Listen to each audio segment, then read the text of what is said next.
नमस्कार। राज्यसभा टेलीविजन के कार्यक्रम मीडिया मंथन में आपका स्वागत है। मैं हूं उर्मिलेश। आज हम बात करेंगे अल्पसंख्यक, मानवाधिकार और मीडिया कवरेज। इस विषय पर बातचीत करने के लिए हमारे साथ मौजूद हैं चार खास मेहमान स्टूडियो में। हमारे साथ हैं मुकुल शर्मा, लेखक और मानवाधिकार कार्यकर्ता। हमारे साथ हैं डीएनए के सहायक संपादक इफ्तिकार गिलानी साहब। हमारे साथ हैं अवधेश कुमार, वरिष्ठ पत्रकार। और हमारे साथ हैं युवा समाजशास्त्री और जामिया मिलिया में अध्यापिका डॉक्टर मनीषा सेठी। हमारे साथ पटना से जुड़ेंगे बीबीसी के बिहार संवाददाता मणिकांत ठाकुर। हम इन पांचों मेहमानों का स्टूडियो में स्वागत करते हैं। लेकिन चर्चा शुरू करने से पहले आइए देखते हैं इस विषय से जुड़ी एक छोटी सी चित्रकथा।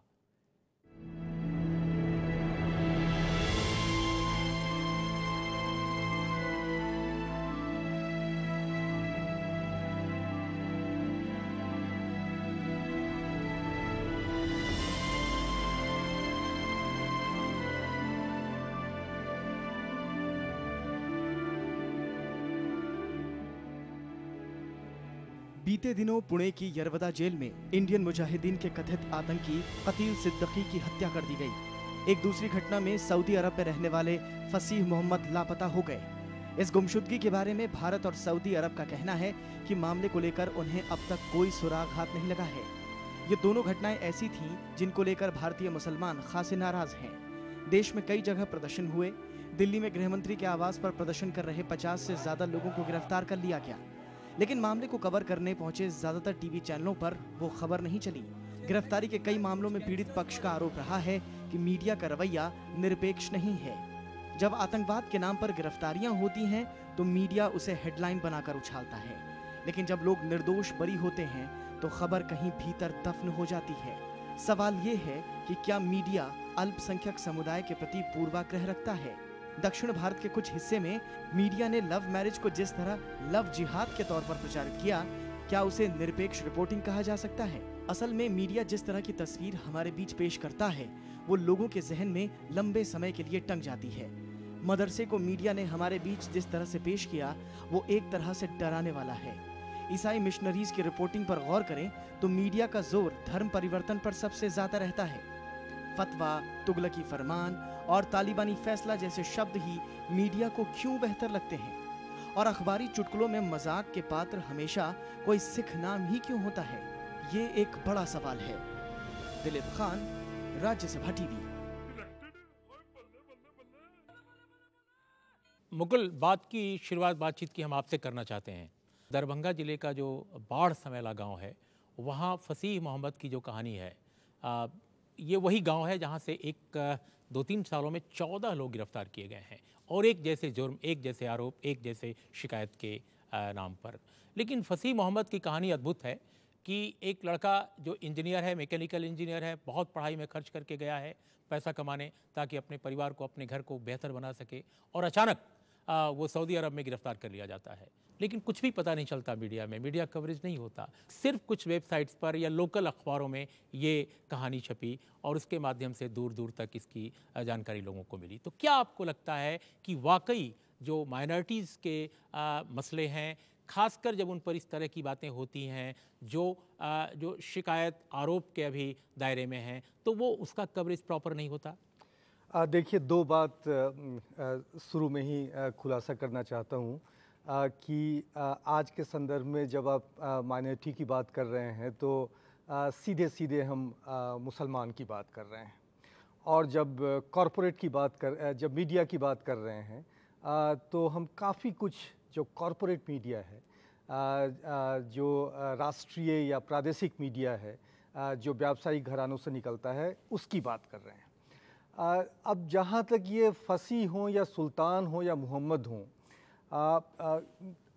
मुस्लिम और अल्पसंख्यकों को लेकर के मीडिया का रवैया और एक बहुत ही स्टीरियोटिपिकल अल्पसंख्यक विरोधी रवैया कोई नई बात नहीं है।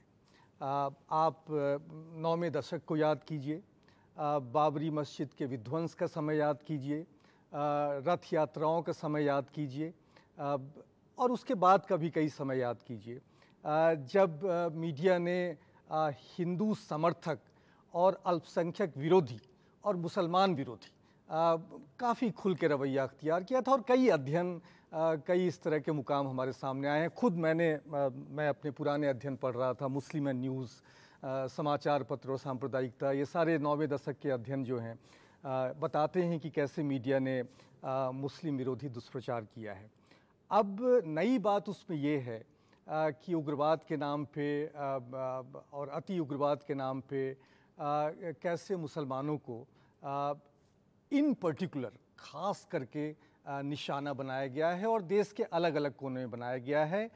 और मैं कहना ये चाहूँगा, किसी एक ब्रश से सारे मीडिया को हाँकने की कोशिश नहीं करते हुए भी ऐसा नहीं है कि मीडिया ने इस तरह के जो कई वारदात हुए हैं उसको सामने लाने की अच्छी भूमिका अदा नहीं की है, लेकिन कई मामले दबे छिपे रह गए हैं, दुष्प्रचार के तहत उसको चलाया गया है, उसको गलत तरीके से पेश किया गया है। आपको क्या लगता है, फसीह महमूद की जो कहानी है, जो वेबसाइट्स के जरिए, BBC के जरिए, लोकल अखबारों के जरिए सामने आई है, लेकिन क्या इस तरह की बहुत सारी कहानियाँ दब के रह जाती हैं स्थानीय स्तर पर और इस बड़े महादेश में लोगों तक नहीं पहुँचती, कम से कम राजधानियों तक नहीं पहुँचती? ये तो एक हकीकत है कि मीडिया जो हमारा जो है ये वॉइस ऑफ वॉइसलेस बनने में नाकाम रहा है, वॉइसलेस की वॉइस बनने में ये नाकाम रहा है। एक दो उदाहरण तो हैं जहाँ पर मीडिया ने ऐसी कोशिशें की हैं, और इस वॉइसलेस में जो एक मुस्लिम कम्युनिटी है या माइनॉरिटी कम्युनिटी है, एक बहुत बड़ा वर्ग है जो वॉइसलेस में शामिल किया जा सकता है। जब आप फसीह महमूद की जब कहानी आप कह रहे हैं कि मैं आपको ऐसी कई कहानियाँ सुना सकता हूँ, जब उन लोगों को पकड़ा गया तो मीडिया ने उस वक्त को टेररिस्ट डिक्लेयर किया, लश्कर तैयबा के एक्टिविस्ट डिक्लेयर किया, लेकिन जब वो कोर्ट से छूट गए, लेकिन वो बाहर निकल गए, किसी को उनका कुछ पता ही नहीं, न मीडिया ने वही जानकारी हासिल करने की कोशिश की। एक छोटा सा एक वाक़या मैं बता सकता हूँ आपको कि एक केस था, जब मैं भी सरकारी मेहमान था जिस ज़माने में, एक लड़के को उन्होंने पकड़ा था कि ये लश्कर तैयबा को फाइनेंस कर रहा था कश्मीर में, और उसके पास से उन्होंने $1 मिलियन का एक नोट पकड़ा था। ये $1 मिलियन का नोट क्या था, ये अमेरिका में एक ज़माने में एक मिलियनर्स क्लब के लिए होता था, जो गल्फ़ वार फर्स्ट में कंडम हो चुका था। अब ये लोग उसको तावीज़ के बदले में, बरकत के बदले में दुकानों पर सजा कर रखते थे। यही नोट उसने कहीं कलकत्ता से ले लिया था, कहीं 30 रुपये में या 40-50 रुपये में ख़रीदा था उसने, और जब वापस श्रीनगर जा रहा था तो रास्ते में उसको पकड़ा गया और बता दिया गया इसके पास से $1 मिलियन पकड़े गए। और ये यहाँ पर हर एक अखबार में छपा। किसी भी जर्नलिस्ट ने ये जानने की कोशिश नहीं की कि $1 मिलियन इसको आए कहाँ से। $1 मिलियन आकर बहुत बड़ी रकम होती है।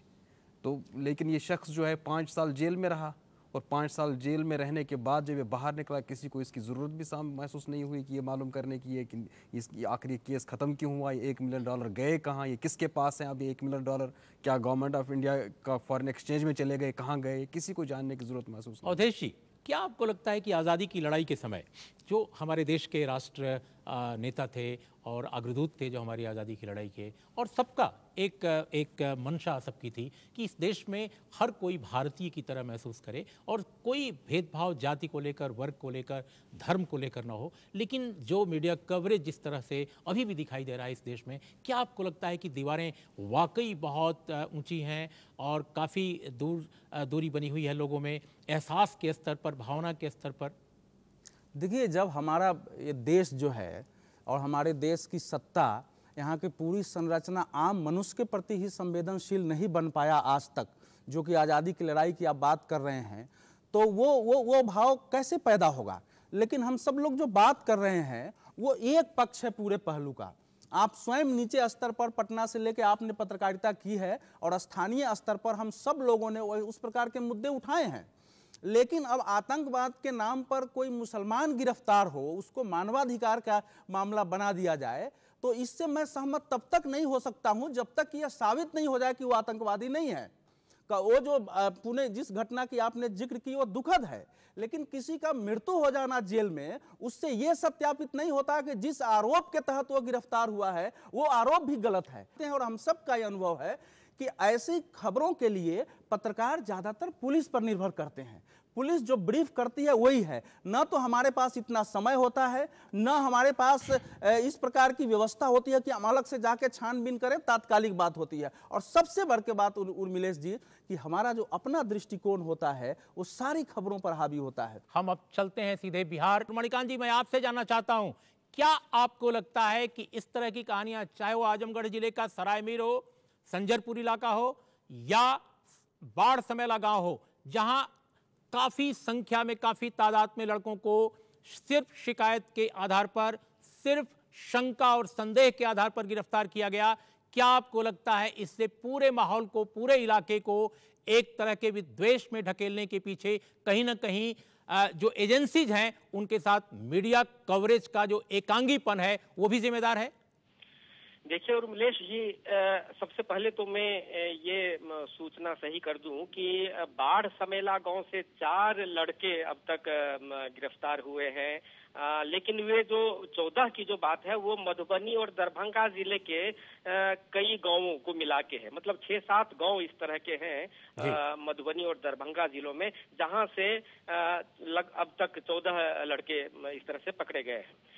और वो सिर्फ वहां नहीं पकड़े गए बल्कि वो देश के कई हिस्सों में पकड़े गए हैं। लेकिन ये जो सूत्र जुड़ गया, ये जो कहा जाने लगा कि मधुबनी और दरभंगा जिले में लोग पकड़ाए जा रहे हैं इस तरह से, तो वो पूरा का पूरा इलाका और वहां का मुस्लिम समुदाय वो इस तरह से ऐसी दहशत में, इस तरह के तोहमत में जीने लगा है कि लगता है अगर आप उधर जाएंगे, घूमेंगे और उन लोगों से बातें करेंगे तो वो अपने को इस तरह से अपमानित महसूस कर रहे हैं कि सारे लोग ये समझ रहे हैं जैसे सारे सूत्र उनके इन इलाकों से जुड़ गए हैं और सबके सब आतंकवादी हों। यहाँ तक उर्मिलेश की हालत हो गई है। मैंने देखा कि जब मैं बाढ़ समेला गाँव जा रहा था तो मैंने एक राहगीर से, गाँव से थोड़ा पहले एक से पता पूछा कि क्या बाढ़ समेला गांव अब किस तरफ है, कितनी दूर है, तो उसने सीधे कहा कि क्या आप उसी गांव में जाना चाहते हैं जहां टेररिस्ट पकड़े गए हैं।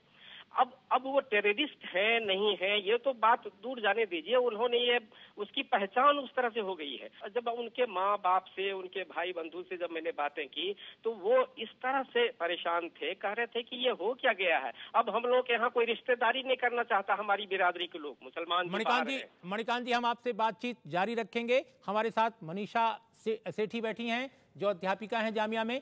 एक समाजशास्त्री के रूप में मनीषा, आपको क्या लगता है, जैसे हमारा जो मीडिया है ठीक है, बहुत प्रोएक्टिव है, काफ़ी उसमें डायनेमिज्म है, इसमें कोई दो राय नहीं। हाल के दिनों में खासकर 2 दशक में मीडिया का काफ़ी विस्तार और विकास हुआ है। लेकिन अगर राजन जो एक बहुत बड़ा गैंगस्टर है जिसके बारे में भारत सरकार को भी जिसकी खोज है, उसके गाँव को कोई नहीं जानता, उसके इलाके को कोई नहीं जानता, लेकिन अबू सलीम सराय मीर का है जहां कैफी आजमी थे, जहां राहुल सांकृत्यायन पैदा हुए थे, उस इलाके का, और सराय मीर को एक ब्रांड कर दिया गया है जैसे कि वो टेररिस्ट का नर्सरी हो, अड्डा हो। तो ये जो एक इम्बैलेंस है मीडिया कवरेज में, क्या आपको लगता है इसके पीछे क्या समाजशास्त्री कारण है? उससे जवाब देने से पहले मैं एक बात बोलना चाहूँगी, जो अवधेश जी ने भी बात बोली कि हमें ये नहीं सोचना चाहिए कि वो आतंकवादी था या नहीं था।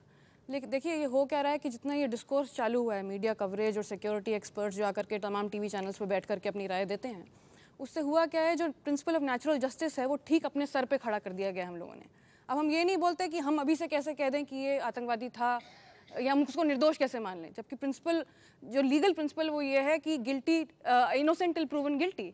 अब उसको हमने ठीक उल्टा कर दिया है। अब तब तक हम उसको गिल्टी मानते हैं जब तक वो इनोसेंट प्रूव ना हो जाए, जबकि दरअसल पहले बात कुछ और होती थी।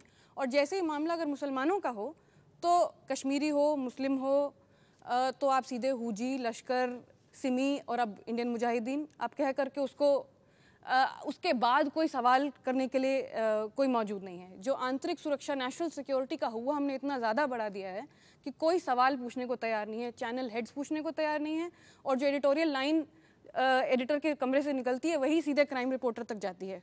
लेकिन बात यह है कि आज हमने मुसलमानों को जो है वो एक नेशनल सिक्योरिटी फ्रेमवर्क में हम देख रहे हैं, जो मुस्लिम्स को हम उनको सिविल राइट्स के फ्रेमवर्क से हमने बाहर निकाल दिया है। अगर हम जैसे 2 एनकाउंटर्स की बात करें, एक बाटला हाउस का एनकाउंटर हुआ और उसके कुछ दिन बाद ही देहरादून में एक एनकाउंटर हुआ जिसमें बहुत ही दुखद था वो भी, जिसमें एक नौजवान को जो गाजियाबाद का रहने वाला था, देहरादून में जाकर के उत्तराखंड पुलिस ने उसको मार दिया था। अब उस एनकाउंटर किलिंग के बाद, जबकि पुलिस बता रही थी कि ये गैंगस्टर है, उस एनकाउंटर किलिंग के बाद बीजेपी के नेता जो थे गाजियाबाद में, चूंकि वो एमपी थे, उस लड़के के घर गए और उनको एश्योर किया कि हम इस पर जांच करवाएंगे। कांग्रेस सड़कों पर उतरी, सीबीसीआईडी की जांच हुई, कुछ लोग उस वक्त सस्पेंड भी हुए, आज मालूम नहीं, हो सकता है वो वापस रीइंस्टेट हो गए होंगे, ज़रूर रीइंस्टेट हो गए होंगे। लेकिन जिस तरह से हमने 2 एनकाउंटर्स का रिएक्शन, पॉलिटिकल रिएक्शन जो अलग अलग था, एक में जिसमें तमाम पॉलिटिकल फोर्सेस जो मेन स्ट्रीम के पॉलिटिकल फोर्सेस हैं, कांग्रेस, बीजेपी, वो सब एक तरफ खड़े होकर के हम लोगों को कह रहे थे कि आप जो सवाल उठा रहे हैं हम देशद्रोही हैं। लेकिन दूसरी तरफ एक और एनकाउंटर जो होता है जिसमें लोग बढ़ चढ़ के आगे आकर के मांग कर रहे हैं कि एक इंक्वायरी हो, तो मुस्लिम्स को देखने का एक अलग नजरिया, वो सिर्फ नेशनल सिक्योरिटी फ्रेमवर्क में ही हम उनको देखना चाह रहे हैं। मनीषा, हम इस चर्चा को जारी रखेंगे लेकिन एक छोटे से विराम के बाद।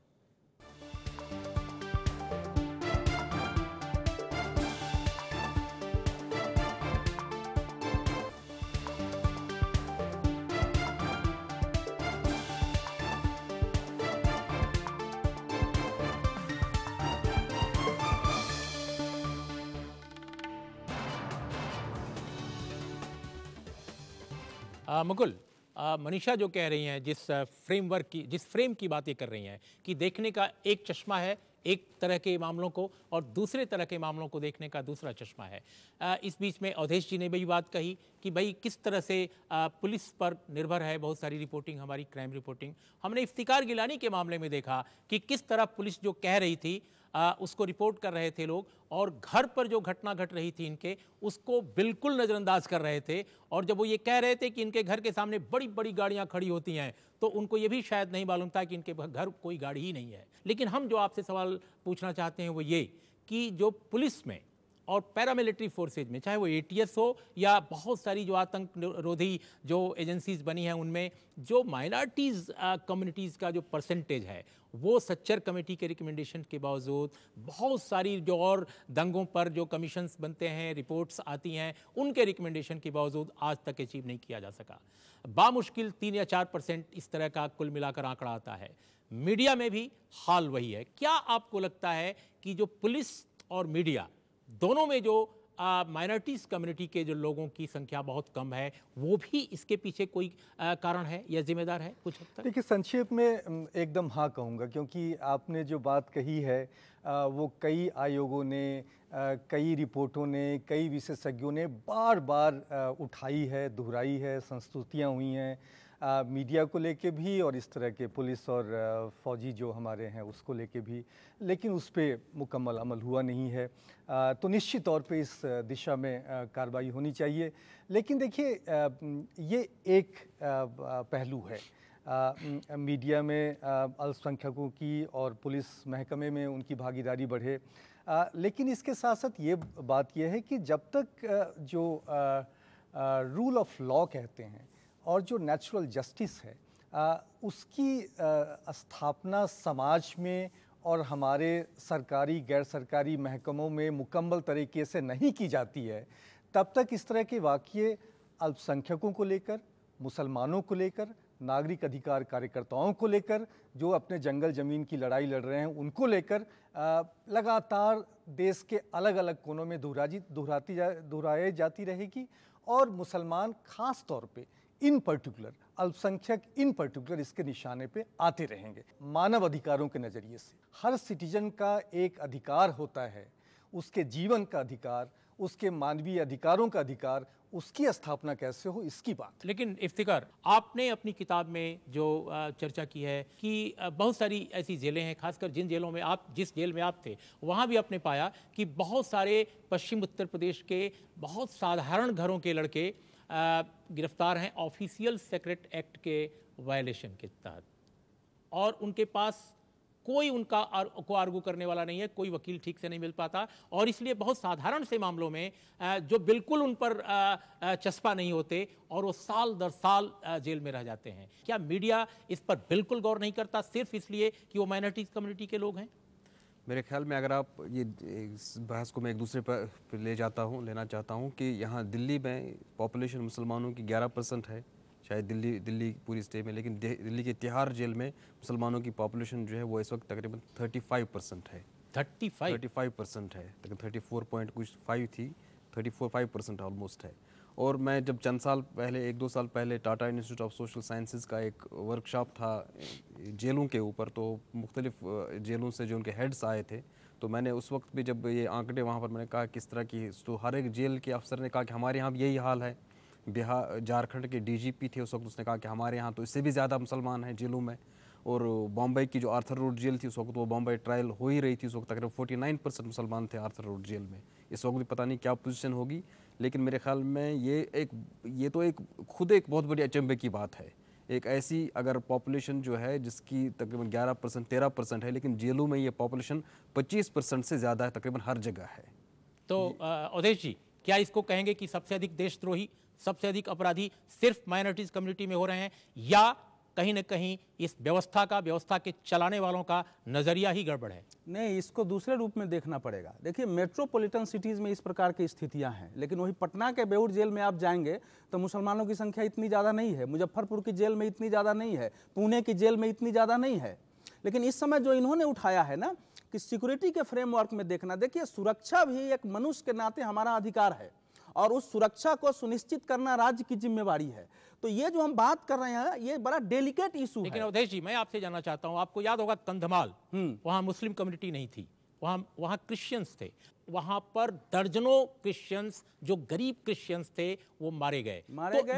ये जो राष्ट्रीय सुरक्षा का जो परिदृश्य है उसको आप किस रूप में देखते हैं? ये वहां के प्रशासनिक फेल्योर थी, उसके आधार पर पूरे भारत को नहीं देखा जाता। लेकिन हम ये ना भूलिए कि इस समय हम बात कर रहे हैं मुसलमान लोग गिरफ्तार, लेकिन जो समझौता एक्सप्रेस ब्लास्ट है, जो मक्का ब्लास्ट है, उसमें जो हिंदू भी गिरफ्तार हुए हैं उनको लेकर के भी मीडिया का वही रवैया है जो पुलिस बता रही है। नहीं, लेकिन ये दोनों मामलों में मणिकांत जी, मैं आपसे जानना चाहता हूं कि बिहार में खासकर फारबिसगंज से लेकर के और पटना तक छोटे मोटे अपराध में जो गरीब लोग पकड़े जाते हैं, जिनकी कोई सुनवाई नहीं होती है, उसमें सभी जात, सभी बिरादरी, सभी धर्मों के लोग होते हैं। लेकिन क्या आपको लगता है कि माइनॉरिटीज कम्युनिटी के बारे में प्रशासन का नजरिया, मीडिया का नजरिया अगर पूर्वाग्रह से ग्रस्त होता है, इसके पीछे कहीं न कहीं एक सामाजिक दृष्टिकोण में असंगति है? निश्चित रूप से विषमता भी है। और उर्मिलेश जी, ये सबसे बड़ा जो संकट में मान रहा हूँ या मसला मान रहा हूँ इस मुतल्लिक, वो है संदेह, विश्वास का संकट।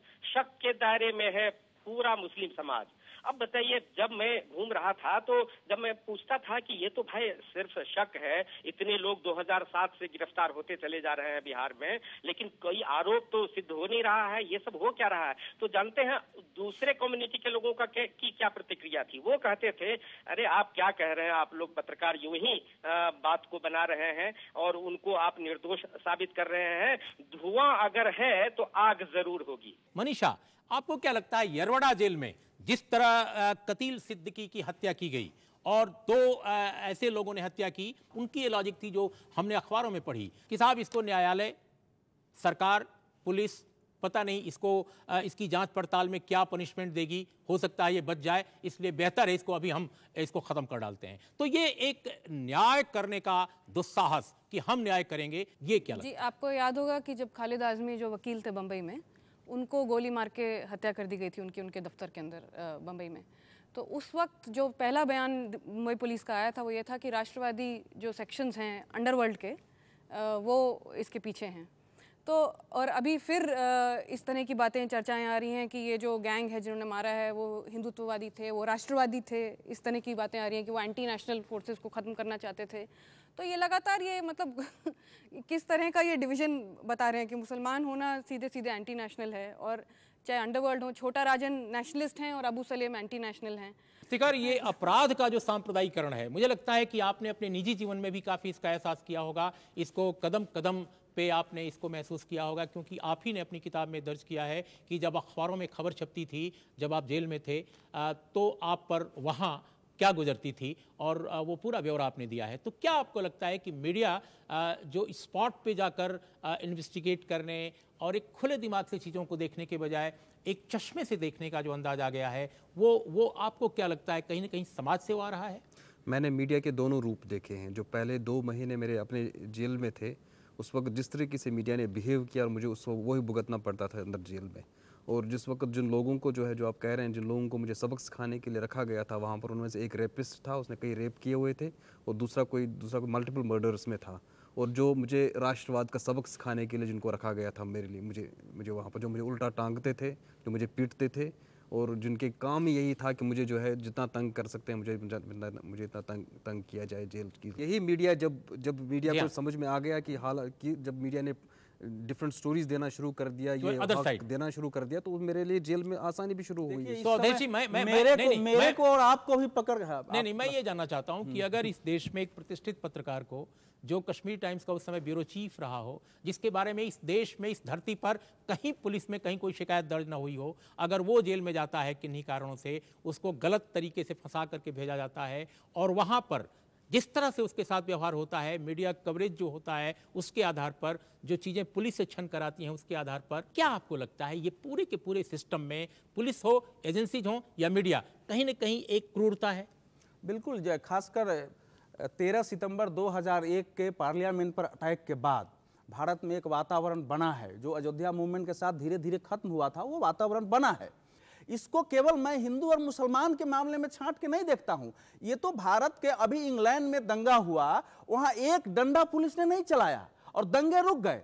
तो ये जो औपनिवेशिक पुलिस है, उसने, अंग्रेजों ने अपने पुलिस को वहां तो नहीं दिया डंडा और बंदूक, हमारे पुलिस को डंडा और बंदूक दिया, और आज भी वो है माइंडसेट। बिल्कुल, हमारे पास समय बिल्कुल खत्म हो चला है। मुझे एक सवाल आपसे पूछना है, क्या मीडिया में एक इसकी भी पाठशाला होनी चाहिए थी?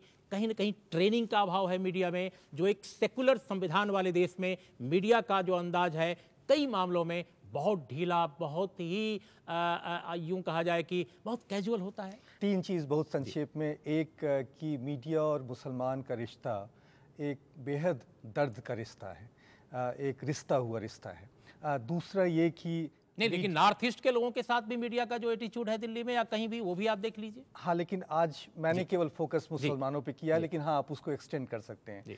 दूसरा ये कि मीडिया की एक अल्पसंख्यक के मामले में एक राजनीति है, जो उसके एडिटर के कमरे से, प्रबंधक के कमरे से कई बार उस राजनीति के तहत चीज़ें होती है।